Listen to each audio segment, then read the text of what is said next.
Jake Morrison stood 7 feet tall in his worn leather boots, but tonight he felt smaller than the dust motes dancing in the lamplight. The foreclosure notice lay crumpled on his kitchen table, its red ink bleeding into the wood grain like a wound that wouldn't heal. 45 days. That's all the time left before strangers would come to auction off everything his family had built over 3 generations. Outside, thunder rolled across Bear Mountain, and somewhere in that darkness, another dozen cattle had vanished without a trace. The giant of Pine Valley pressed his massive hands against the window frame, watching lightning illuminate the empty pastures where his herd once grazed. 5 years of grief had turned him into something the townspeople whispered about: a broken man living alone in a house too big for ghosts. Before we jump back in, tell us where you're tuning in from, and if this story touches you, make sure you're subscribed, because tomorrow I've saved something extra special for you. But sometimes, when the wind was just right, Jake could swear he heard his little sister Molly laughing in the meadow beyond Willow Creek.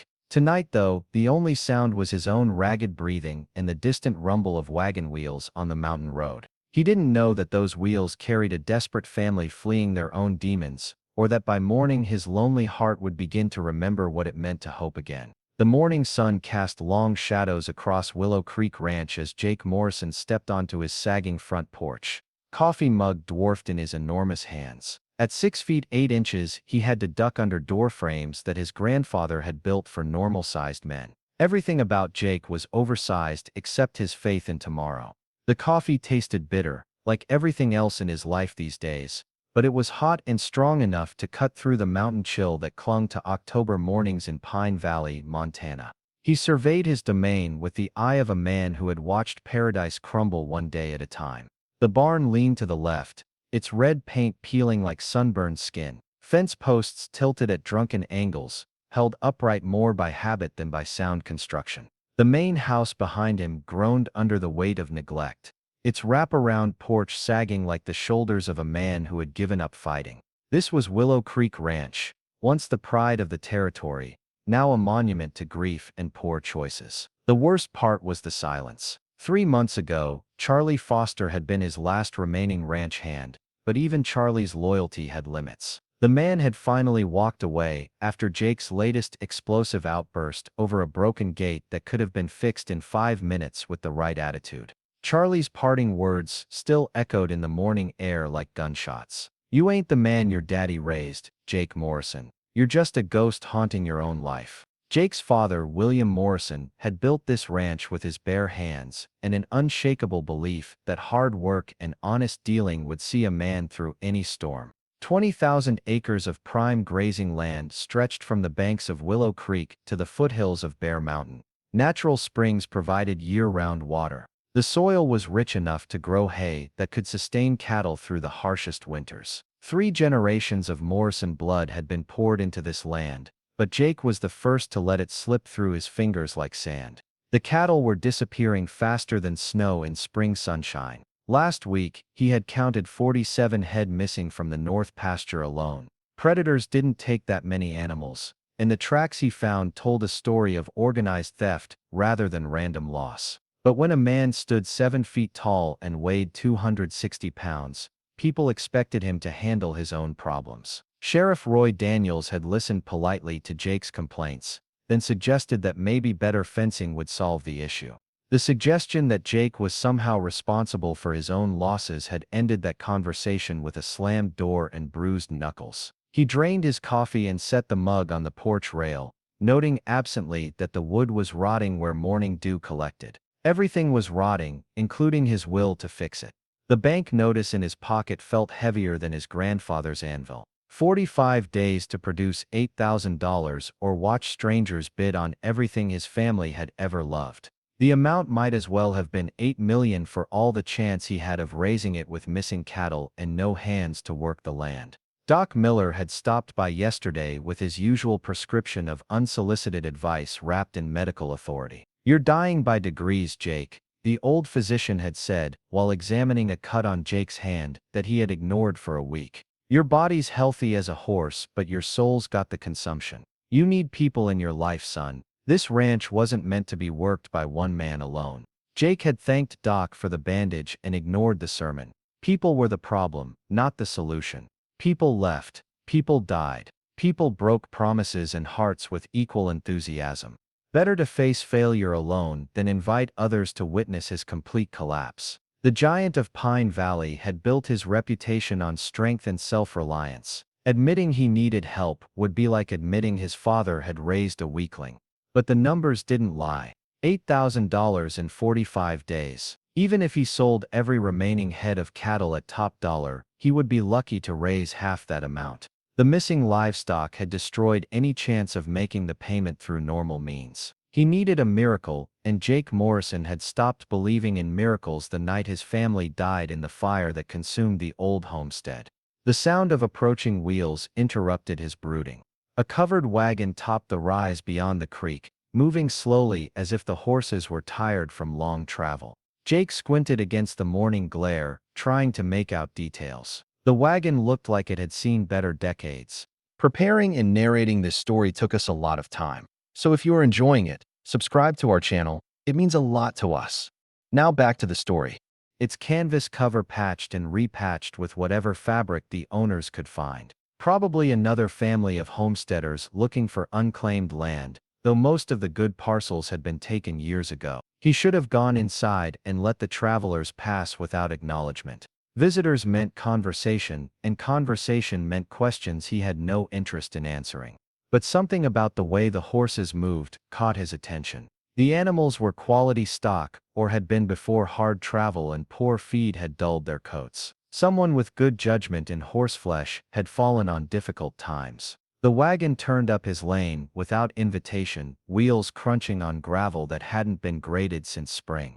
Jake remained on his porch, arms crossed, presenting the intimidating figure that usually discouraged unwanted social calls. Most people took one look at the giant and remembered urgent business elsewhere. But the wagon kept coming, pulled by horses that looked ready to drop, and driven by someone either too desperate or too stubborn to be discouraged by his reputation.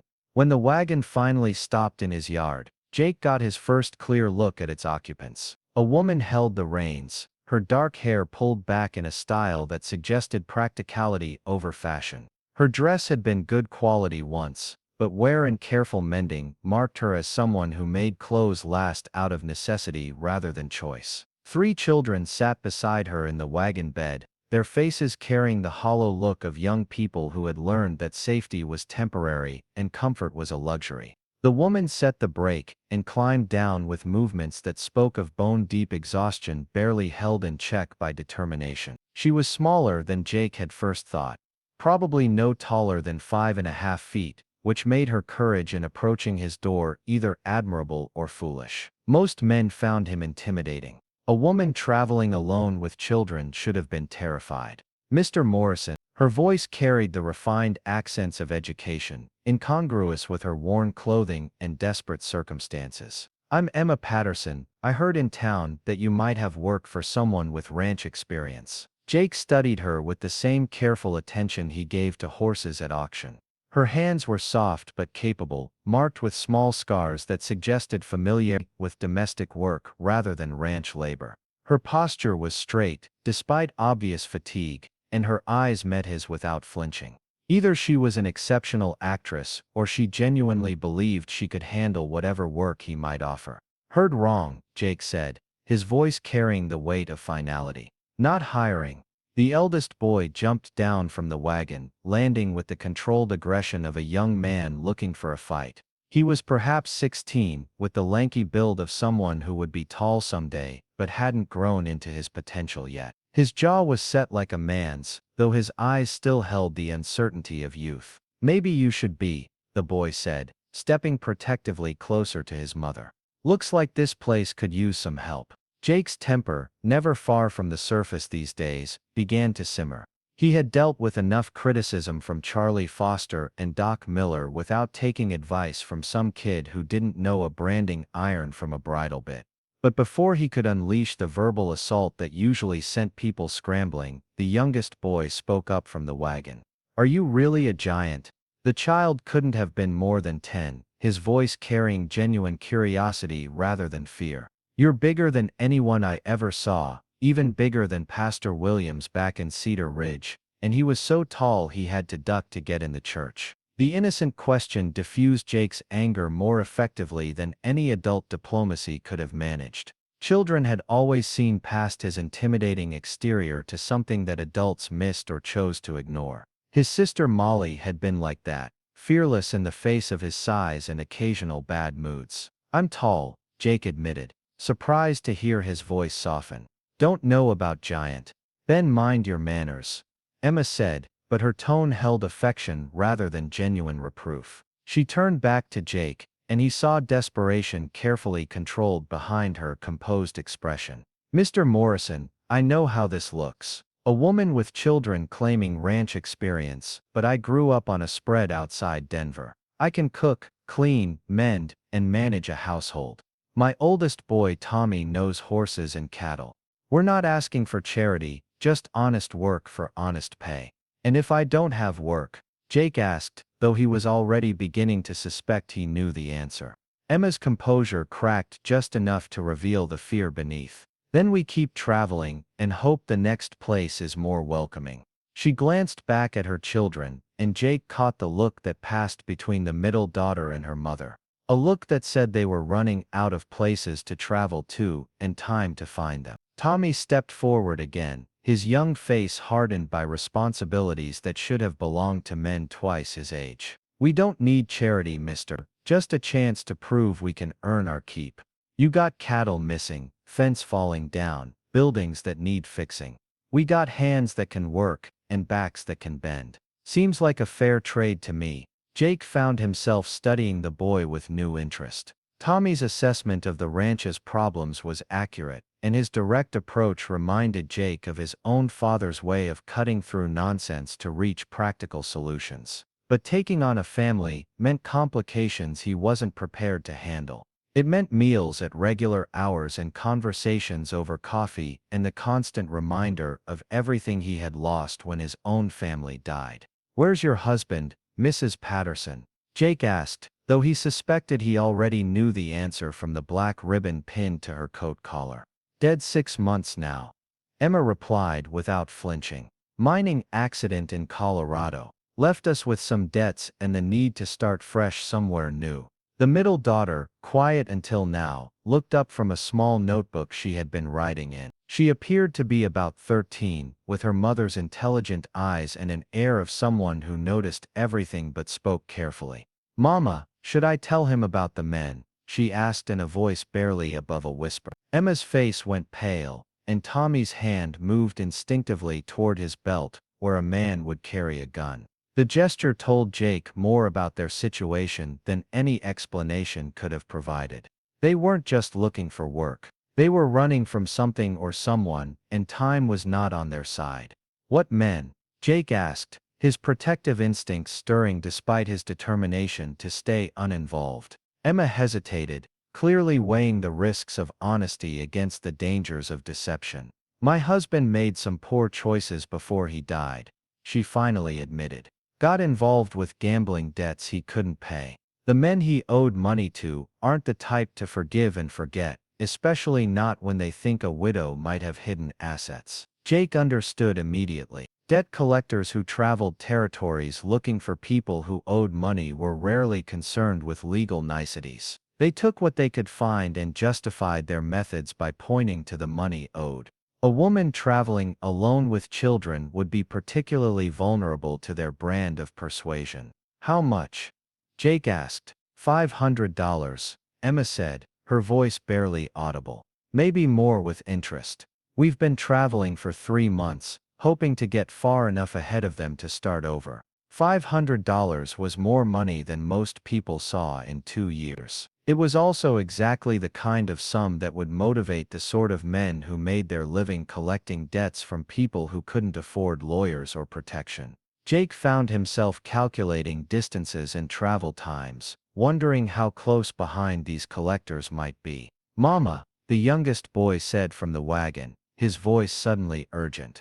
"There's riders coming up the road." Everyone turned to look back toward town. 3 men on horseback were approaching at a steady pace, still too far away to make out details but close enough to cause Emma's face to drain of remaining color.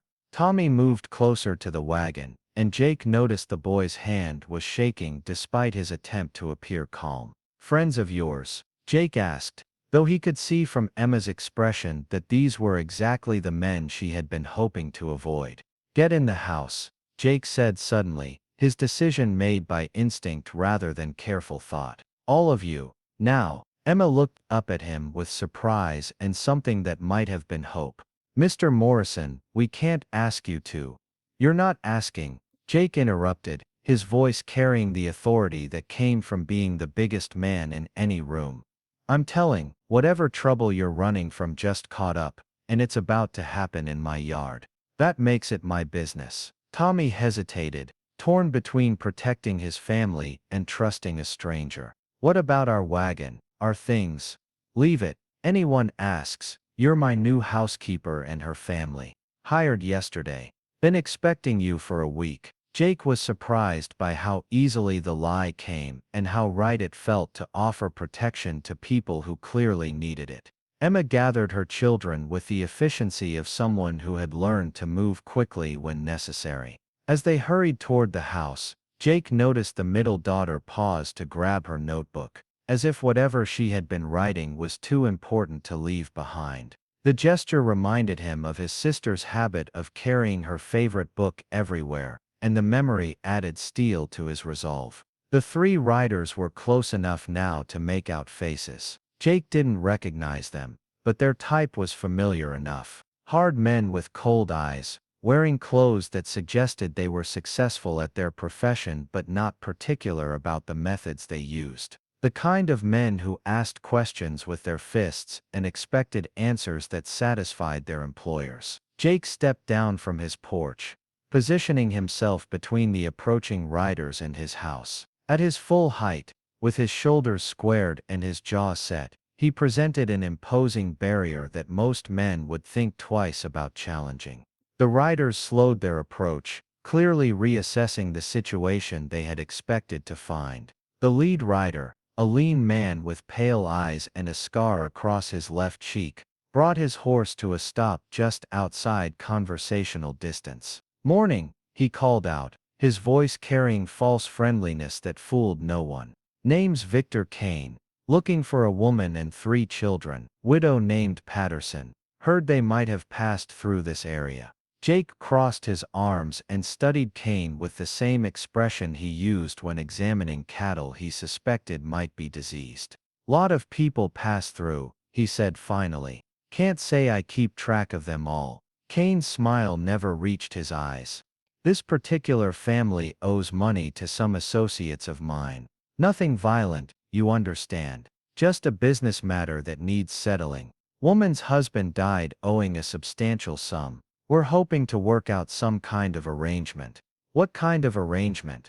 Jake asked, though he suspected he didn't want to know the answer. "Oh, the kind that satisfies all parties involved." Kane replied with a laugh that made Jake's skin crawl. "Widow woman with children has to make a living somehow. My associates are reasonable men.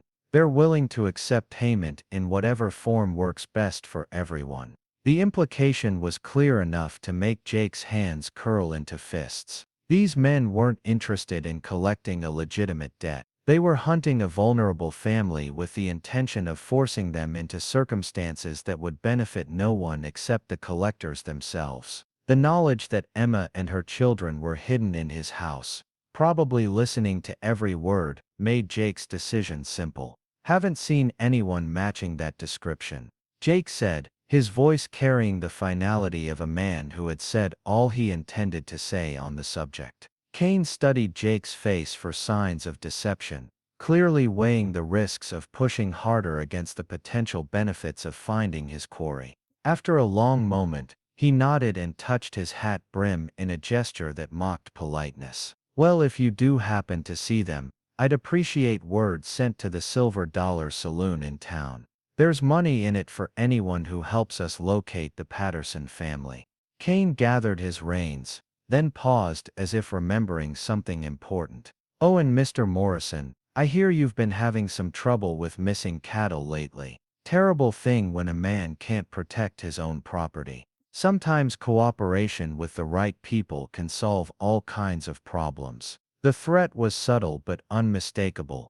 Cain knew about the cattle theft, which meant he was either involved in it or connected to whoever was. Jake filed the information away for future consideration, while maintaining his impassive expression. "I'll keep that in mind," Jake said, matching Cain's false politeness with his own. After the riders disappeared back down the road toward town, Jake remained on his porch for several more minutes, watching and listening for any sign they might return. Only when he was satisfied they were truly gone did he turn back toward his house, where a family of strangers waited to learn whether he would honor the protection he had offered or send them back to face the wolves alone. Inside, he found Emma and her children huddled in his kitchen, their faces reflecting the strain of listening to a conversation that would determine their immediate future. Tommy stood near the window with Jake's rifle in his hands. Though the boy clearly had little experience with firearms, the sight of a 16-year-old prepared to defend his family with unfamiliar weapons added another layer to Jake's growing understanding of their desperate situation. "They're gone," Jake announced, and watched the visible relief flow through the small group like water through parched ground. "Thank you," Emma said simply, but her voice carried a weight of gratitude that made Jake uncomfortable with the role of hero he had somehow assumed.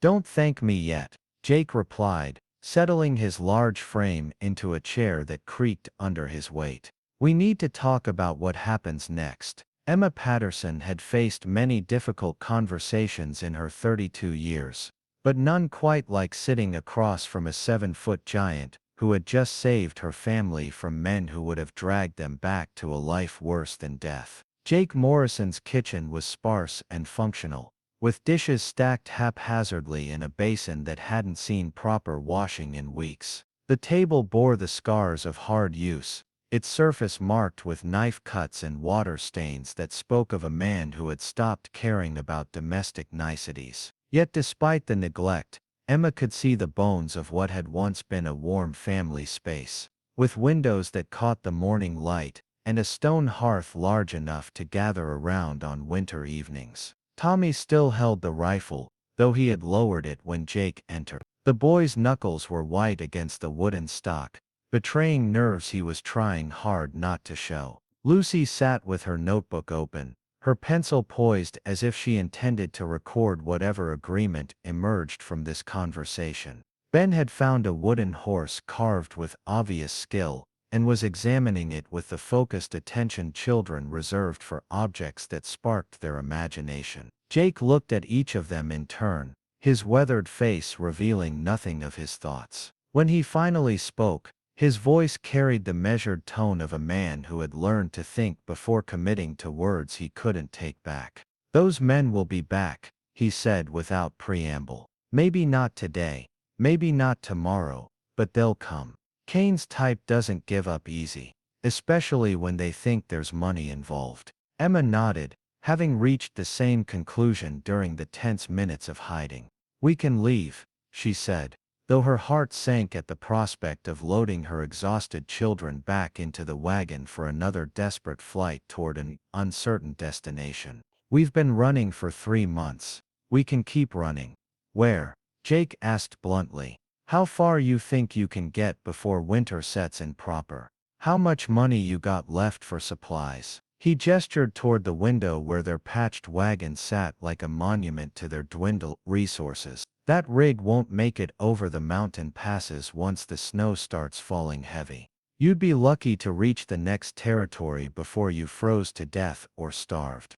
The harsh assessment stung because it was accurate. Emma had been calculating their remaining resources every day for weeks, watching their small reserve of coins dwindle with each necessary purchase. The wagon needed repairs they couldn't afford. The horses needed better feed than they could provide. Her children needed warm clothes and steady meals, and the kind of security that came from sleeping in the same place 2 nights running. "Then what do you suggest?" Tommy asked, his young voice cracking slightly with the strain of trying to sound more adult than his 16 years allowed. "We can't just sit here and wait for them to come back with more men." Jake studied the boy with something that might have been approval. You're right. Waiting's not much of a plan. He paused, seeming to weigh his next words carefully. But running's not much better. Sometimes a man has to make a stand, even when the odds aren't in his favor. Lucy looked up from her notebook, her intelligent eyes fixed on Jake's face. You're thinking of letting us stay, she said, with the directness that often surprised adults who underestimated children's ability to understand complex situations. But why would you risk trouble for strangers? The question hung in the air like smoke from a dying fire. Emma found herself holding her breath, waiting for an answer that would determine whether her family faced the coming winter with shelter and protection, or continued their desperate flight toward an increasingly uncertain future. Jake stood and walked to the window, his massive frame blocking most of the light, as he gazed out at his failing ranch. This place used to run 100 head of cattle, he said finally. Had 6 full-time hands and seasonal help during roundup. My father built it from nothing, and his father before him. 3 generations of Morrison sweat and blood in every fence post and building. He turned back toward the table, his face shadowed by the backlight from the window. Now I got maybe 30 head left, and they're disappearing faster than snow in spring. Bank wants $8,000 in 43 days. Or they take everything. Been trying to work this place alone since my family died, and it's been like trying to hold back a flood with my bare hands. Emma felt a stab of sympathy for this giant of a man who carried his grief like a physical weight. She had known loss herself, had felt the crushing responsibility of trying to hold together the pieces of a shattered life, while protecting children who depended on her for everything. I'm sorry, she said softly. I know what it's like to lose family. Jake's jaw tightened, but he nodded acknowledgement of her understanding. Point is, I need help whether I want to admit it or not. You need protection and honest work. Maybe we can solve each other's problems. Tommy set the rifle aside and leaned forward, his defensive posture shifting to something more like interest. What kind of work? I know horses and cattle, but I'm not full grown yet. Might not be as much help as you need. You'd be surprised what determined people can accomplish. Jake replied. This ranch needs everything. Fences mended, buildings repaired, cattle accounted for and protected. House needs a woman's touch, and I need hands I can trust not to disappear when the work gets hard. Emma felt a flicker of hope, dangerous and fragile a little bit. What would you pay? We can't work for just room and board. We need to save money for when the debt collectors find us again. Jake named a figure that made Emma's breath catch. It was more than fair, more than generous. It was enough to give them real hope of accumulating the resources they would need to either pay off the debt or disappear so completely that even Kane's determination couldn't track them down. That's too much, Emma said suspiciously. Why would you pay more than going wages for ranch work? Because going wages don't buy the kind of loyalty I need. Jake replied bluntly. When Kane comes back, and he will, I need to know the people working for me won't be tempted by whatever he's offering. I need to know you'll stick when things get dangerous. Lucy had been writing furiously in her notebook throughout the conversation. Now she looked up with the serious expression she wore when working through complicated problems. What about the missing cattle? If someone's stealing them, they won't stop just because we're here. They might even get worse if they think you're getting stronger. Jake's respect for the girl's intelligence showed clearly on his face. You're right. The theft is organized, and whoever's behind it has been planning this for months. Not just taking cattle. They're trying to force me into bankruptcy so they can buy this place for pennies on the dollar when the bank auctions it off. Who? Tommy asked, his hand instinctively moving toward where a gun belt would hang on a grown man's hips.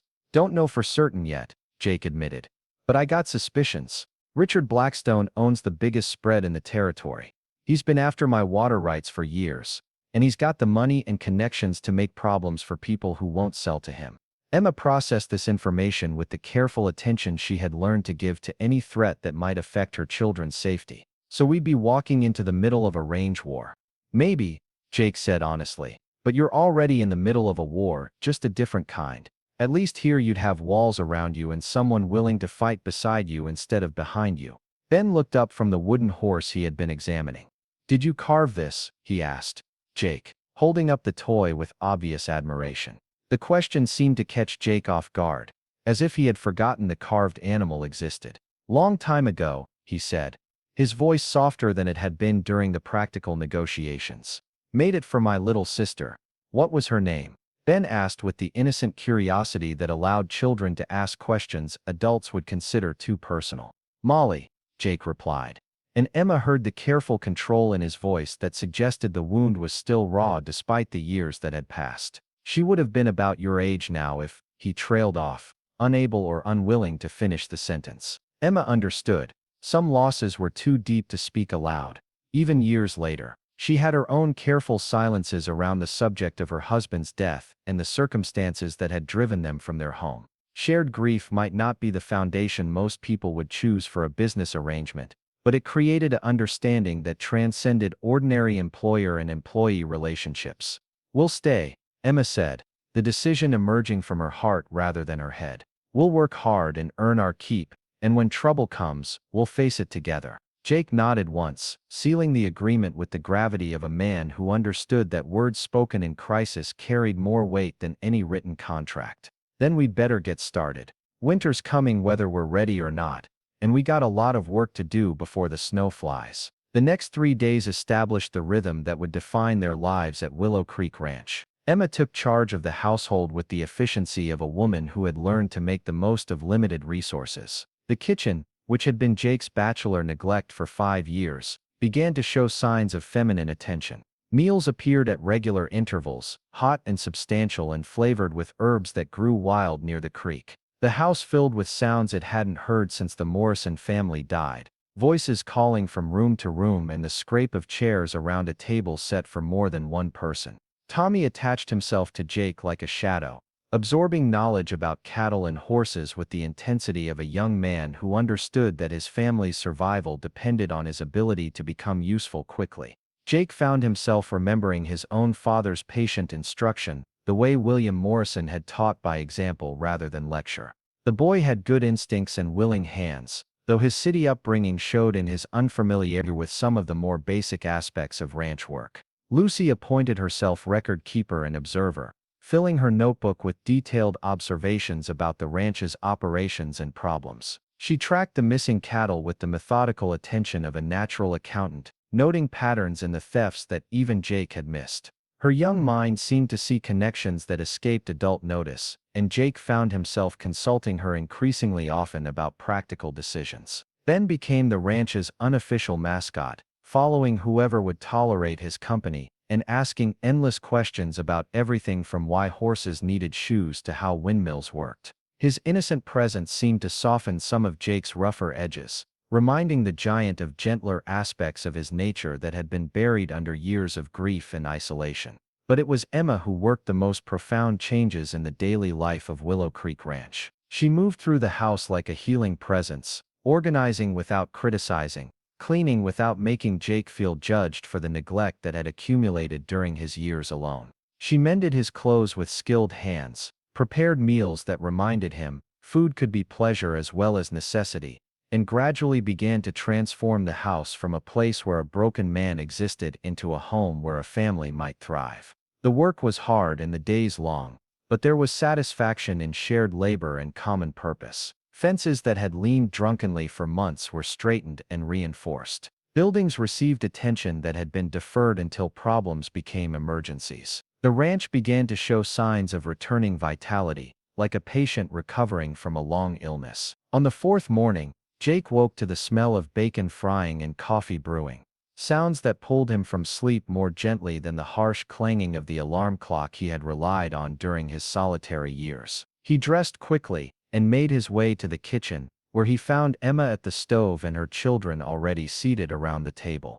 The sight of his family table occupied by people who belonged there struck him with unexpected force. "Morning," Emma said without turning from the stove. "Breakfast is almost ready. Tommy's already been out to check the horses." Jake poured himself coffee from the pot that stayed warm on the back of the stove, noting that it was stronger and better flavored than anything he had managed to produce during his bachelor years. How'd they look? Good, Tommy replied around a mouthful of biscuit. That bay mare's favoring her left front foot a little. Might want Doc Miller to take a look when he comes by next. Jake nodded approvingly. The boy's observation was accurate, and his suggestion showed the kind of proactive thinking that separated good horsemen from merely adequate ones. We'll keep an eye on it. Sometimes they work out those little sorenesses on their own. Lucy looked up from her notebook, where she had been making her morning entries. I've been thinking about the missing cattle, she said with the serious tone she used when presenting important information. The thefts always happen after we've been working in the north pasture. Someone's watching our movements and timing their raids for when they know we'll be busy elsewhere. Jake set down his coffee cup with more force than necessary. You sure about that? I've checked my notes 3 times. Lucy replied, opening her notebook to show pages covered with dates, times and careful observations. Every theft has followed the same pattern. We work the north pasture, someone observes our routine, cattle disappear from the south pasture 2 days later. Emma turned from the stove, her face reflecting the same concern that Jake felt. That means whoever's doing this has been watching us. Watching the ranch. For weeks, Jake confirmed grimly. Long enough to learn our patterns and plan their moves accordingly. He stood and moved to the window, scanning the hills that surrounded the ranch for any sign of unwanted observers. Question is, who's got the time and manpower to mount that kind of surveillance? Tommy pushed back from the table, his young face hardening with anger. Same people who sent Kane looking for us, maybe. Could be they're working together. The possibility had occurred to Jake, but hearing it spoken aloud gave it weight that made his stomach clench. If the cattle thieves and the debt collectors were coordinating their efforts, then the Patterson family had walked into a situation far more dangerous than simple coincidence. They had become pawns in a larger game, and games of that magnitude usually ended with someone getting hurt. What do we do? Ben asked, his young voice cutting through the adult tension with the directness that children used when they sensed important decisions being made around them. Jake looked at each member of the family in turn, seeing reflected in their faces the same determination that had kept them moving for 3 months despite overwhelming odds. These were not people who gave up easily, even when faced with circumstances that would have broken stronger spirits. We get ready for trouble, Jake said finally. And we make sure that when it comes we're not caught off guard again. The rest of the morning was spent in preparation for the confrontation they all sensed was coming. Jake cleaned and loaded every gun on the ranch, teaching Tommy the basics of firearms safety and marksmanship with the grim efficiency of a man who hoped the knowledge would never be needed, but knew it probably would be. Emma and Lucy took inventory of their supplies, calculating how long they could hold out if the ranch came under siege. Ben was assigned the task of learning every hiding place and escape route on the property, turning what might have been frightening preparation into a game of exploration. By noon, Willow Creek Ranch had been transformed from a failing cattle operation into something resembling a fortress. Windows had been checked for clear fields of fire. Doors had been reinforced with bars that could be dropped into place quickly. Ammunition had been distributed to strategic locations throughout the house. The transformation was subtle enough to escape casual notice, but comprehensive enough to give them real advantages if fighting became necessary. Jake stood on his front porch, surveying his domain with eyes that had learned to see threats as well as opportunities. The ranch looked peaceful in the afternoon sunlight, with cattle grazing in the near pasture and horses moving lazily in the corral. But peace was fragile, and Jake had lived long enough to know that appearances often deceive those who wanted to believe in easy solutions. Emma joined him on the porch, drying her hands on a dish towel that had been white once but now bore the honest stains of hard use. You think they'll come today? She asked. Soon, Jake replied, without taking his eyes off the road that led from town. Kane's not the patient type, and whoever's backing him won't want to give us time to get organized. He glanced at Emma, noting the way she held herself with the contained tension of someone prepared for violence, but hoping to avoid it. You sure about this? It's not too late to load your family in that wagon and keep running. Emma was quiet for a long moment, her gaze following his toward the road where their enemies would eventually appear. "We've been running for 3 months," she said finally. "Running from debts we didn't create, from men who want to hurt us for things we didn't do. I'm tired of running, Jake. My children deserve better than a life spent looking over our shoulders." "Staying might mean fighting," Jake warned. "Fighting might mean someone gets hurt. Running definitely means my children grow up afraid." Emma replied with the quiet strength that had attracted Jake's respect from their first meeting. "I'd rather they learn to stand up for what's right than spend their lives being afraid of what might happen if they do." Jake nodded, understanding completely. Fear was a poison that ate away at a person's soul one day at a time. He had been running from his own fears for 5 years, hiding behind grief and isolation rather than facing the possibility of loss again. The Patterson family had reminded him that some things were worth the risk of pain, that hiding from life was not the same as living it. The sound of approaching hoofbeats interrupted his philosophical reflections. A single rider was coming up the road from town, moving at the steady pace of someone who had traveled far and was conserving his horse's strength for the final stretch. Jake tensed, his hand moving instinctively toward the gun at his hip. But as the rider drew closer, he recognized the familiar figure of Doc Miller. The old physician looked like he had been riding hard, his usually neat appearance disheveled and his face showing the strain of urgent travel. He dismounted before his horse had come to a complete stop and hurried toward the porch with the hurried steps of a man bearing important news. "Jake," Doc Miller called out as he approached. "Thank God you're here. We need to talk and we don't have much time." Emma stepped back toward the door, understanding that some conversations required privacy, but Jake gestured for her to remain. "She's family now, Doc. Whatever you got to say, she can hear it." Doc Miller's eyebrows rose at this declaration, but he nodded acceptance without question.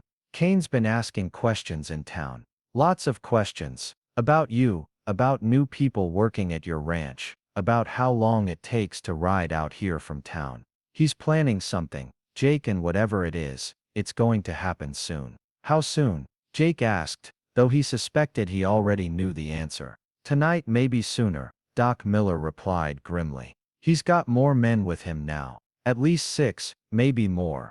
They're staying at the Silver Dollar and they've been drinking since noon. When men like that start drinking before sunset, it usually means they're working up courage for something they know is going to be dangerous." Emma's face had gone pale, but her voice remained steady. "How much time do we have?" Doc Miller glanced at the sun, which had begun its descent toward the western mountains. "Few hours at most. Maybe less if they decide not to wait for full dark." Jake felt the familiar calm that settled over him when violence became inevitable. It was the same feeling he had experienced during the war, when the time for planning and preparation ended and the time for action began. "Doc, I need you to ride back to town and find Sheriff Daniels. Tell him what's happening out here." "Already tried," Doc Miller said with disgust. Roy's suddenly developed a powerful interest in staying neutral. "Says Kane hasn't broken any laws yet, and he can't act on suspicion alone. My guess is somebody's been spreading money around, and Roy's found his price." The news was disappointing, but not entirely surprising.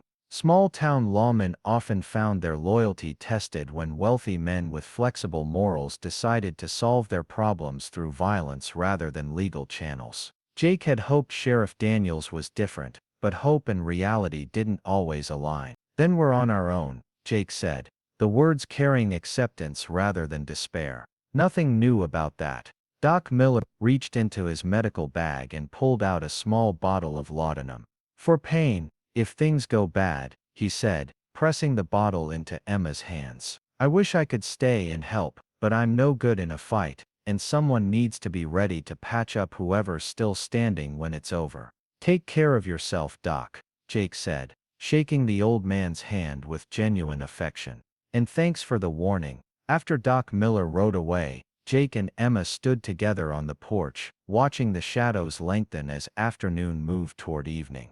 The peaceful scene seemed to mock the violence that was coming, but Jake had learned that peace was often the calm before storms that tested everything a person believed about courage and loyalty. "You scared?" Emma asked quietly. Terrified, Jake admitted without shame. But not of dying. I'm scared of failing the people who depend on me. Scared of letting you and your children down the way I let my own family down. Emma turned to study his profile, seeing past the massive physical presence to the man who carried guilt like a cross on his shoulders. What happened to your family wasn't your fault, Jake. Sometimes bad things happen to good people, and there's nothing anyone can do to stop them. Maybe, Jake said, though his voice suggested he wasn't entirely convinced. But I can do something about what happens tonight.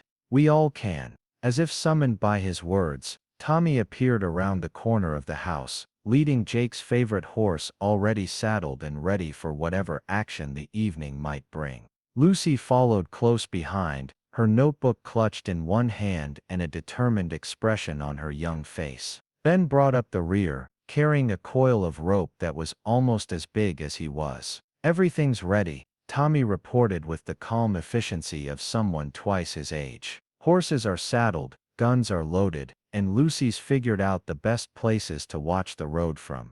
Jake felt a surge of pride in these young people who had faced their fears and chosen to stand rather than run. They reminded him of his own family's courage, of the Morrison tradition of protecting what mattered regardless of the cost. Then I guess we're as ready as we're going to be, Jake said, his voice carrying the quiet determination that had sustained 3 generations of Morrisons through droughts and floods, good years and bad, peace and war. The sun touched the western mountains, painting the sky in shades of red and gold that reminded Jake of fire and blood. Somewhere in the gathering darkness, violent men were riding toward Willow Creek Ranch with intentions that would test everything the Patterson family and Jake Morrison believed about courage, loyalty, and the willingness to fight for the people they loved. But they would not face that test alone. They had found each other in their darkest hour, and together they would prove that family was not just about blood and birth, but about the choice to stand together when standing together was the hardest thing in the world to do. The darkness came faster than usual, as if the mountains themselves were conspiring to provide cover for the violence that everyone knew was approaching. Jake Morrison stood at his bedroom window, watching the road that snaked down from Pine Valley through the gathering shadows. His massive frame filled the window opening, and anyone observing from a distance would see exactly what he intended them to see. A giant of a man keeping vigil over his domain, unafraid, and ready for whatever trouble might come calling. Behind him, Emma Patterson moved through the house with quiet efficiency, checking on her children and making final preparations for the confrontation that felt as inevitable as sunrise. She had changed from her work dress into darker clothing that would blend with shadows, and Jake noticed she had pinned her hair back in a severe style that kept it away from her face. Everything about her posture suggested a woman who had made peace with the necessity of violence and was preparing to face it with the same determination she brought to every other challenge in her life. Tommy had positioned himself in the barn loft with Jake's best rifle, where he could cover the main approach to the house while remaining hidden from anyone riding up the valley. The boy had proven himself a surprisingly good shot during their afternoon of preparation, and Jake felt confident that Tommy would do his part when the shooting started. More importantly, the boy had shown the kind of steady nerves that separated effective fighters from those who panicked when bullets started flying. Lucy had appointed herself lookout and intelligence gatherer, moving from window to window with her notebook and a small spyglass Jake had given her. She recorded everything she observed with the methodical attention that had already proven invaluable in tracking the cattle thieves. Her young eyes were sharp, and she had demonstrated an ability to spot movement and interpret patterns that impressed even Jake's experienced judgment. Ben had been assigned the most important task of all, staying hidden in the root cellar beneath the kitchen until the danger passed. The boy had protested this assignment with the fierce independence that seemed to run in the Patterson family, but Emma had been firm about keeping her youngest child away from the fighting. Jake had supported her decision, understanding that some battles were too dangerous for children, no matter how brave they might be. The first sign of trouble came just after full darkness settled over the valley. Lucy spotted movement on the ridge above the north pasture, riders silhouetted against the star-filled sky before they disappeared into the timber. She called softly to Jake, who confirmed her observation through his own field glasses. At least 6 men, possibly more, moving with the careful coordination of a planned assault. Jake felt his pulse quicken with the familiar mixture of fear and anticipation that preceded combat. He had experienced the same feeling during the war, when Confederate cavalry had tested Union positions along the Tennessee River. The knowledge that violence was coming brought its own strange clarity, stripping away everything except the essential business of survival and protection of those who mattered.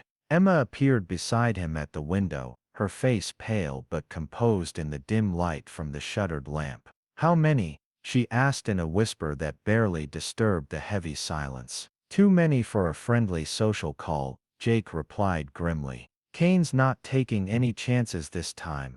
What do they want?" Emma asked, though her tone suggested she already knew the answer. "You and your children," Jake said bluntly.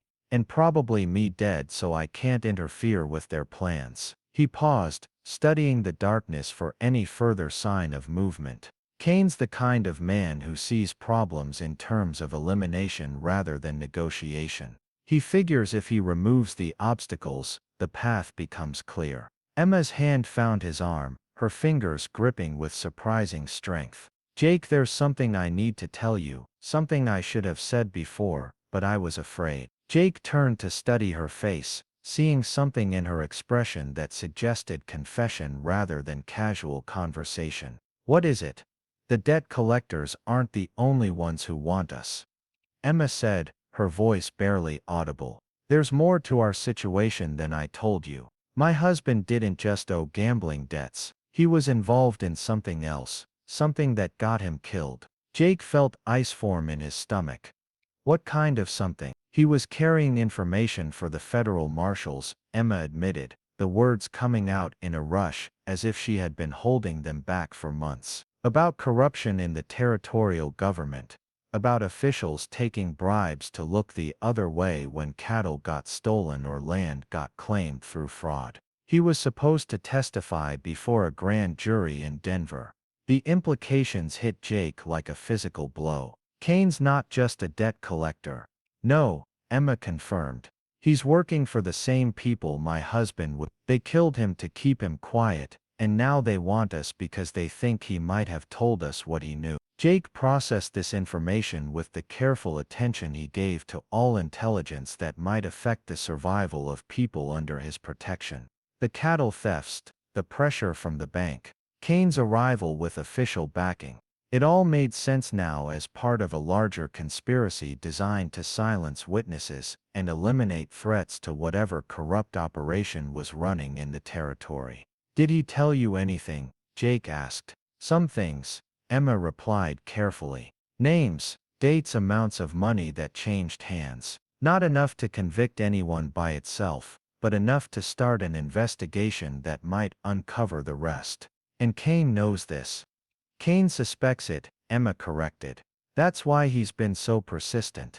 If he was just collecting a gambling debt, he would have given up and moved on to easier targets by now. But if he's protecting a conspiracy worth hundreds of thousands of dollars, he can't afford to let us disappear." Jake understood completely. Emma and her children represented more than unpaid debts.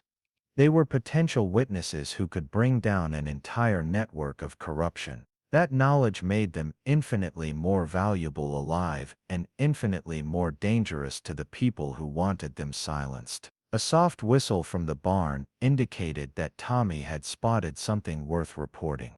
Jake moved to the back window and saw his signal. 3 short flashes of reflected moonlight from a piece of broken mirror, the code they had agreed upon to indicate riders approaching from the east. Kane was positioning his men for a coordinated assault from multiple directions. "They're moving," Jake announced quietly. "Emma, get down to the cellar with Ben. This is going to get ugly fast." "I'm staying," Emma said with the firmness that Jake had learned to recognize as non-negotiable. My children are in this house, and I'm not hiding in a hole while other people fight to protect them.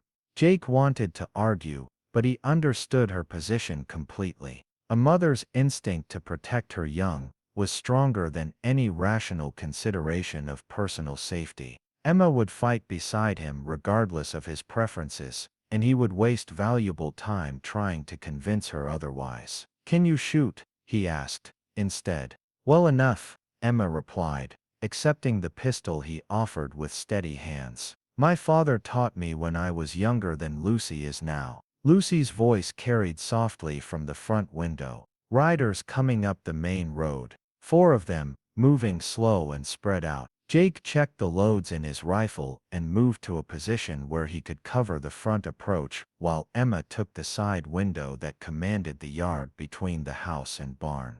The familiar weight of weapons and the solid presence of allies beside him brought back memories of other fights in other places.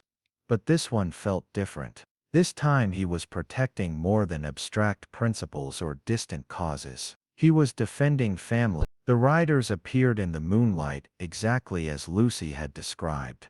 4 men moving with the careful spacing of experienced fighters who understood the value of not presenting clustered targets. Kane rode in the center, his pale eyes reflecting starlight as he surveyed the ranch buildings for signs of resistance. The other 3 spread out to cover possible escape routes and firing positions. They stopped just outside effective rifle range, close enough for conversation but far enough away to avoid immediate retaliation. Kane's voice carried clearly across the still air, magnified by the mountain acoustics that made whispers audible at surprising distances. "Morrison," Kane called out, his tone carrying false friendliness that fooled no one. "We need to talk." Jake moved to the front door but remained inside, speaking through the heavy wooden barrier that would stop most pistol rounds. "Talk then. This doesn't have to get complicated," Kane continued. "I'm here for the Patterson family. Turn them over, and we'll ride out peaceful like. No one needs to get hurt.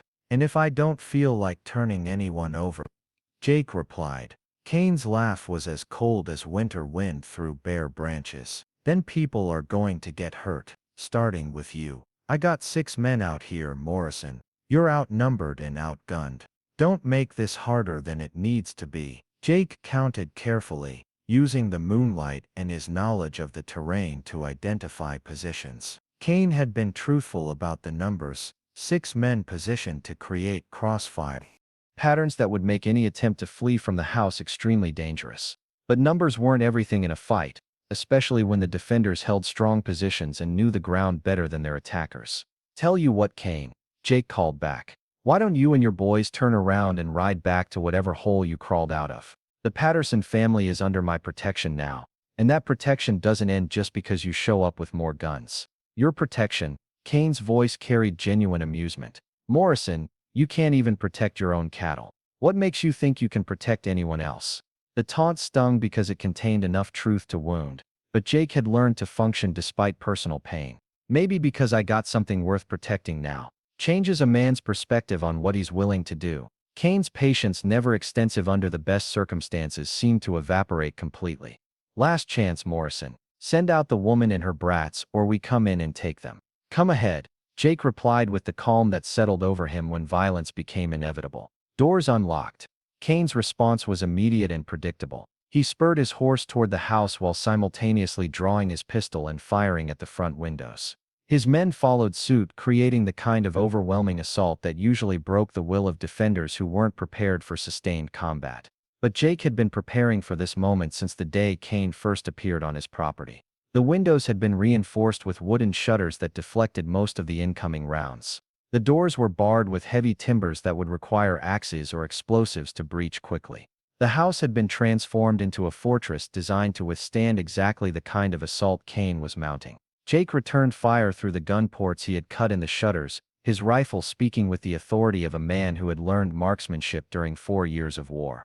His first shot knocked one of Kane's men from his saddle, the impact spinning the man around before he hit the ground and lay still. His second shot wounded Kane's horse, sending the animal into a bucking frenzy that dumped its rider unceremoniously in the dirt. Emma's pistol barked from the side window, adding her fire to the defense and forcing the attackers to divide their attention between multiple threats. Lucy called out positions and movements from her observation post, providing intelligence that allowed Jake and Emma to coordinate their fire effectively. Tommy's rifle joined the fight from the barn loft, his elevated position giving him clear shots at targets that thought they were protected by darkness and distance. The boy's marksmanship was even better under pressure than it had been during practice, and his third shot dropped another of Kane's men permanently. The initial assault lasted less than 5 minutes, but when the gun smoke cleared, Kane found himself with half his force dead or wounded and no closer to achieving his objectives than when the fight started. The surviving attackers had taken cover behind whatever protection they could find, but their positions were scattered and poorly coordinated. Kane himself had taken refuge behind the wooden watering trough, his expensive suit torn and dirty from his unexpected dismount. His pale eyes reflected fury and something that might have been surprise. Whatever resistance he had expected to encounter, it hadn't included the kind of coordinated defense that had just cost him 3 men. "You're making a mistake, Morrison," Kane shouted from his inadequate cover. "You don't know who you're fighting. This is bigger than some widow woman and her children." "Then maybe you should have brought a bigger army," Jake replied, using the momentary lull to reload his rifle with practiced efficiency. Kane's response revealed more about the situation than he probably intended. "This ends tonight, one way or another. Even if you kill all of us, there'll be others.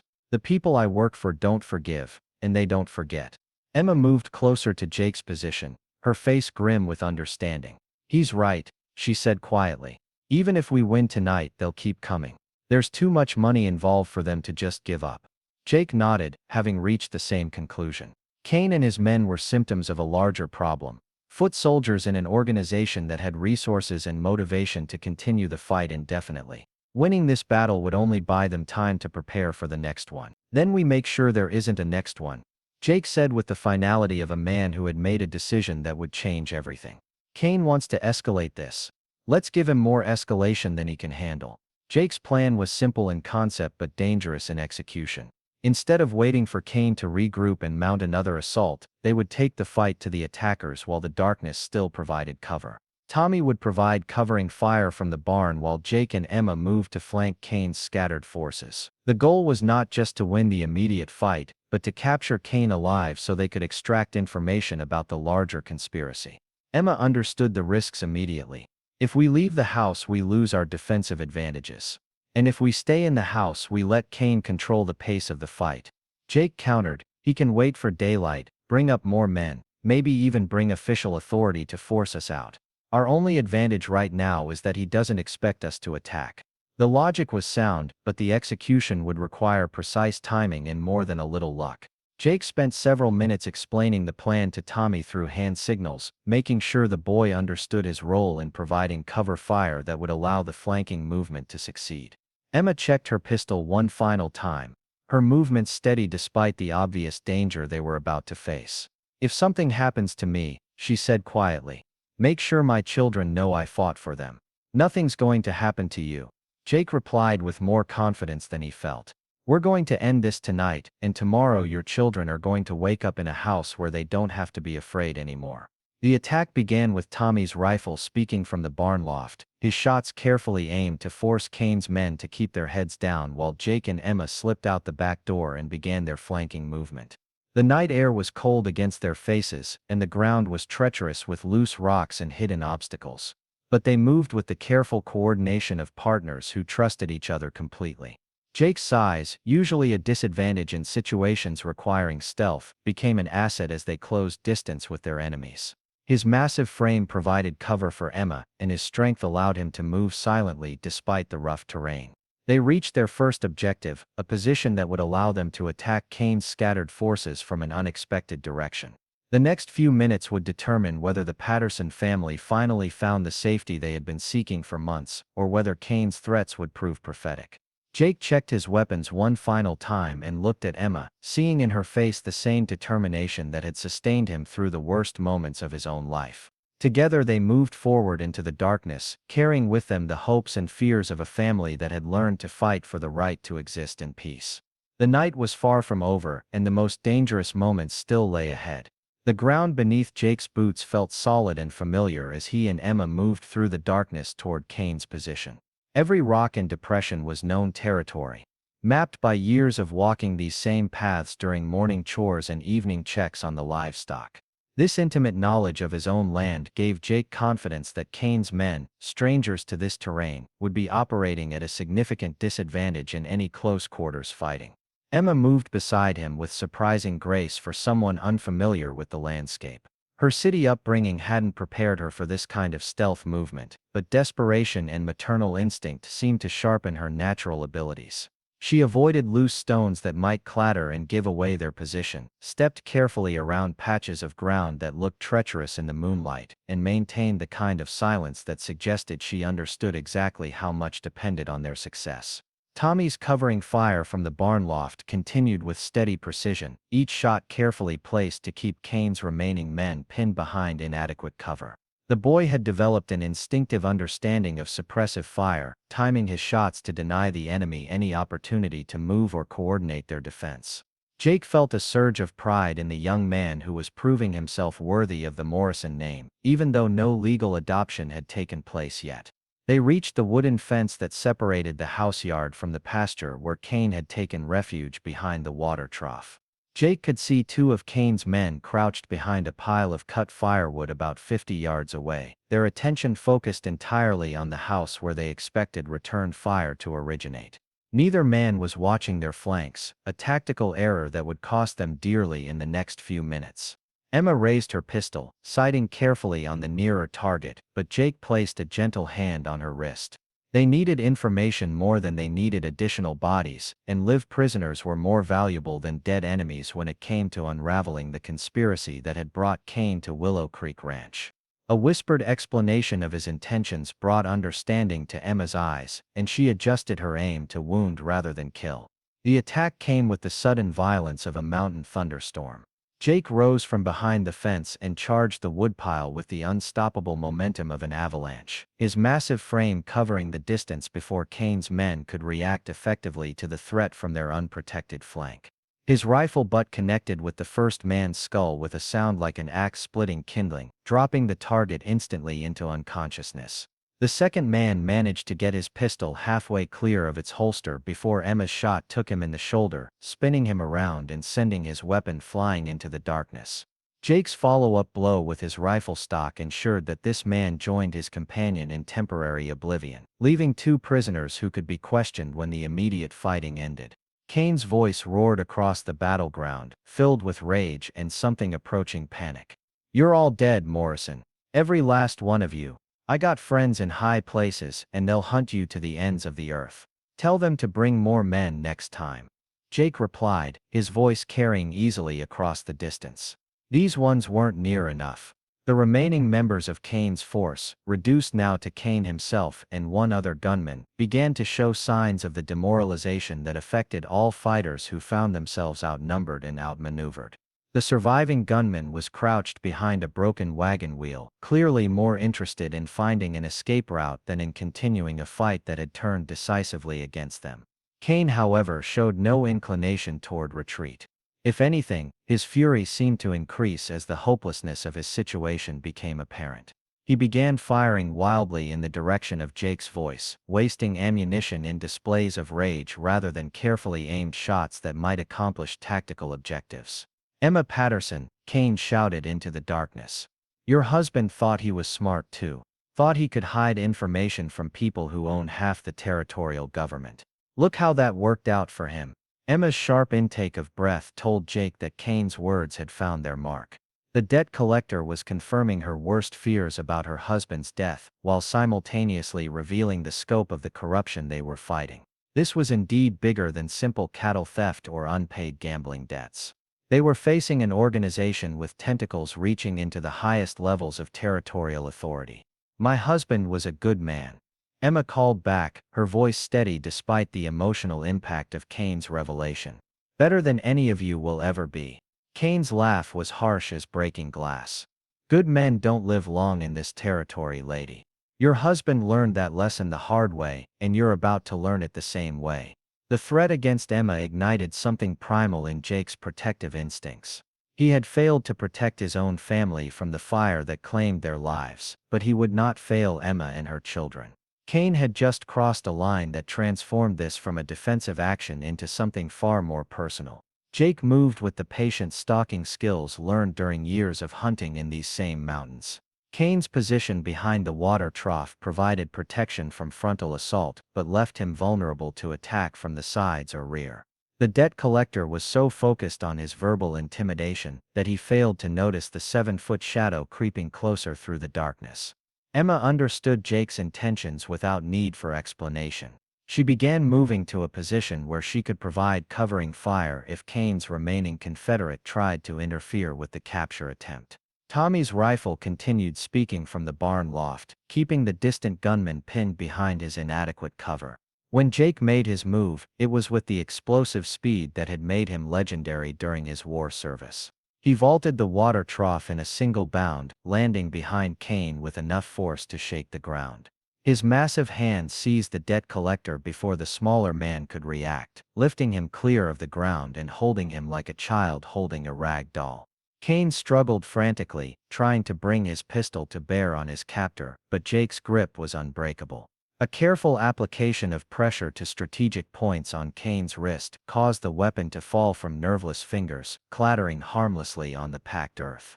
"Let's have that conversation now," Jake said, his voice carrying the quiet menace of a man who had reached the limits of his patience.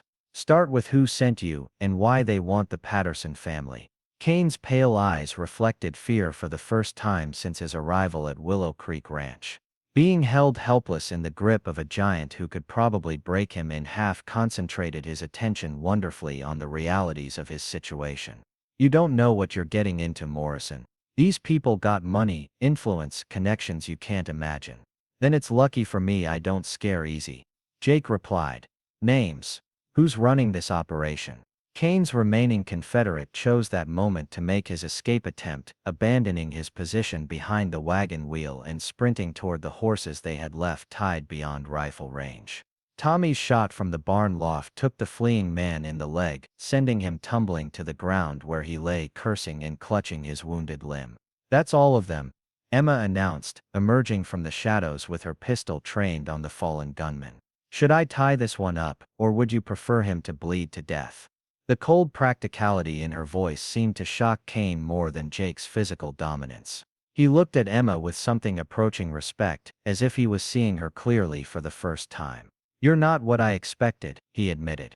"Few people are," Emma replied. "Now answer Jake's question before I decide you're more trouble than you're worth." Cain's resistance crumbled under the combined pressure of physical restraint and the growing realization that his enemies were far more formidable than his intelligence had suggested. "Richard Blackstone," he said finally. "He's the one pulling the strings. Got judges, sheriffs, even some federal marshals in his pocket."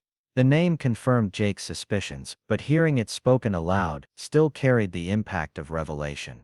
Blackstone owned the largest ranch in the territory and had been pressuring Jake to sell his water rights for years. The cattle theft and banking pressure made perfect sense as tools for forcing a sale that Jake had consistently refused to consider. "What about Emma's husband?" Jake pressed. "What information was he carrying that got him killed?" Cain's expression suggested he was weighing the risks of complete honesty against the dangers of continued deception. Jake tightened his grip slightly, providing gentle encouragement toward truthfulness. "Records," Cain said reluctantly. "Financial records showing how much money Blackstone's been paying to various officials. Names, dates, amounts.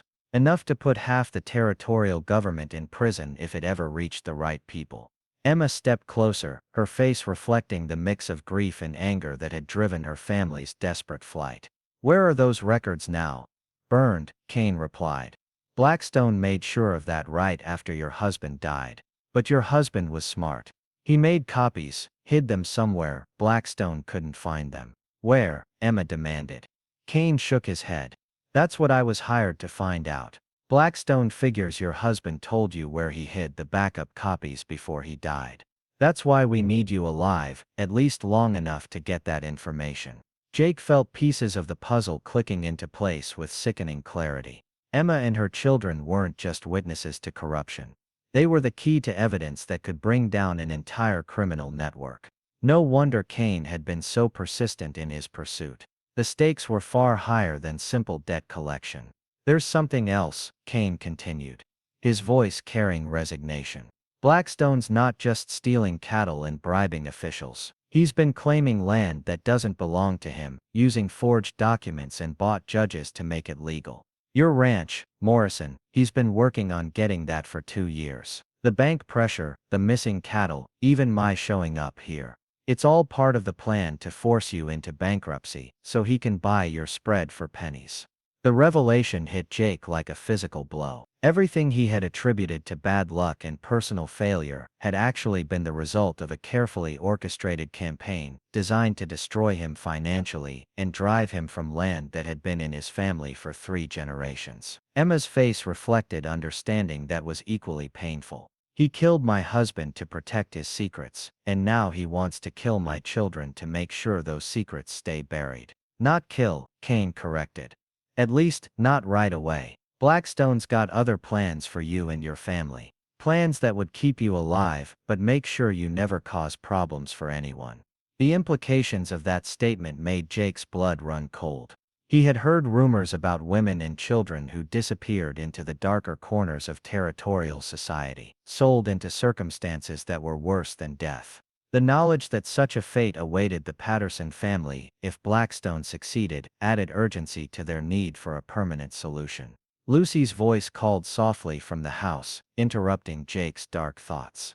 More riders coming. From town moving fast, Jake's first instinct was to prepare for another assault. But Kane's expression showed relief rather than renewed hope. That'll be Marshal Hayes, Kane said. Federal marshal from Denver. Blackstone must have gotten word about tonight's operation going wrong. Emma raised her pistol, pointing it directly at Kane's head. If this marshal is working for Blackstone, you just signed your own death warrant. He's not, Kane said quickly. Hayes is one of the honest ones. That's why Blackstone's been trying to get him transferred out of the territory. If Hayes gets his hands on those financial records, Blackstone's whole operation comes apart. Jake felt a flicker of hope, fragile but real. If Kane was telling the truth, they might finally have found an ally with the authority and integrity to take on Blackstone's corrupt network. But if Kane was lying, they were about to face an enemy with federal backing and unlimited resources. The approaching riders resolved into 3 men, their horses lathered from hard travel. The lead rider wore the distinctive badge of a federal marshal, visible even in the moonlight. He was an older man with gray hair and the weathered face of someone who had spent his career in wild territories where law and order were maintained through personal courage rather than institutional support. Marshal John Hayes, the lead rider, announced as he dismounted. Got word there was trouble out here tonight. Jake kept his grip on Kane, but moved to where the marshal could see him clearly. Jake Morrison, this is my ranch, and these men attacked my family. Marshal Hayes surveyed the scene with the careful attention of someone trained to reconstruct events from physical evidence. He noted the bodies scattered around the yard, the damage to buildings from gunfire, and Kane's helpless position in Jake's massive hands. Looks like your family won the fight, Hayes observed. Mind telling me what this was all about? Emma stepped forward, her pistol still trained on Kane, but her attention focused on the federal marshal. My name is Emma Patterson. These men have been hunting my family for months, claiming we owe gambling debts. But the real reason is that my husband was carrying evidence of corruption in the territorial government when he was murdered. Hayes's expression sharpened with interest. What kind of evidence? Financial records showing payments to judges, sheriffs, and other officials, Emma replied.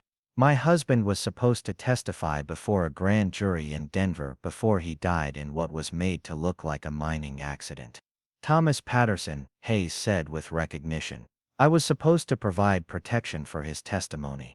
When he died, we lost our best chance of breaking up the corruption ring we've been investigating for 2 years. Kane struggled in Jake's grip, trying to speak, but Jake's massive hand covered his mouth effectively. The debt collector's eyes reflected growing panic as he realized his situation was deteriorating rapidly. This man works for Richard Blackstone, Jake said, indicating Kane. He's admitted that Blackstone ordered the cattle theft, the bank pressure, and the harassment of the Patterson family. He also confirmed that Blackstone had Thomas Patterson killed to prevent his testimony. Marshal Hayes pulled out a pair of handcuffs and approached Kane with the purposeful stride of a man who had finally found the break he needed in a long investigation. Victor Kane, you're under arrest for conspiracy, extortion, and accessory to murder. You have the right to remain silent, but I suspect you're going to want to talk if you hope to avoid the gallows. Jake released his grip on Kane, allowing the marshal to secure the prisoner properly. Kane's shoulders sagged with defeat as the handcuffs clicked into place. His expression suggested a man who understood that his life as he had known it was over. There's more, Emma said, her voice carrying determination that impressed even the experienced marshal. My husband didn't just carry one set of records. He made backup copies and hid them where Blackstone couldn't find them. I know where they are. Hayes' face showed the satisfaction of a hunter who had finally cornered dangerous prey. Where? Emma smiled for the first time in months, the expression transforming her face and revealing the woman she had been before grief and fear had worn her down. In the church bell tower in Cedar Ridge, Colorado. My husband was the church secretary before he got involved with Blackstone's people. He hid the records inside the bell housing where no one would think to look. Those records still there? Hayes asked. As far as I know, Emma confirmed. My husband told me where they were hidden just before he died, but I was too frightened to go back for them. I thought running was safer than fighting. Jake felt pride in this woman who had found the courage to stop running and start fighting back. Emma had traveled hundreds of miles and risked everything to protect her children, but now she was ready to help bring justice to the people who had destroyed her life. Marshal Hayes turned to his deputies, his voice carrying the authority of federal law. Wilson, I want you to ride to Cedar Ridge and retrieve those records. Take an escort, and don't trust any local officials until we know who's been compromised. Jackson, you're going to help me round up the rest of Kane's men and start making arrests.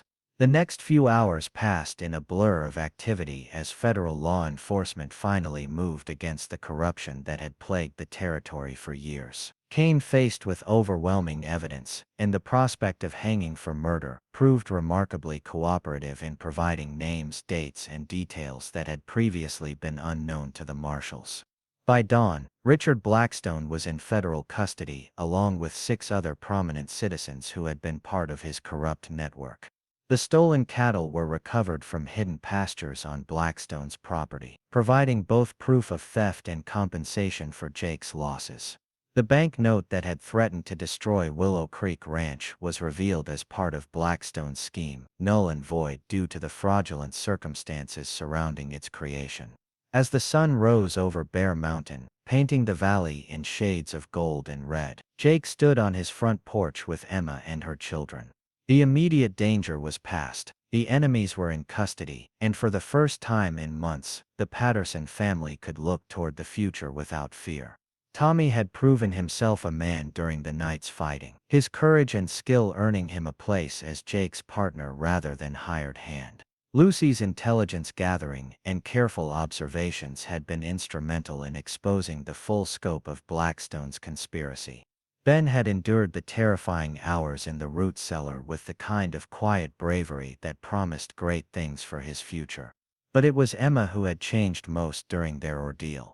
The frightened widow who had arrived at Willow Creek Ranch seeking temporary refuge had transformed into a strong woman ready to fight for what mattered.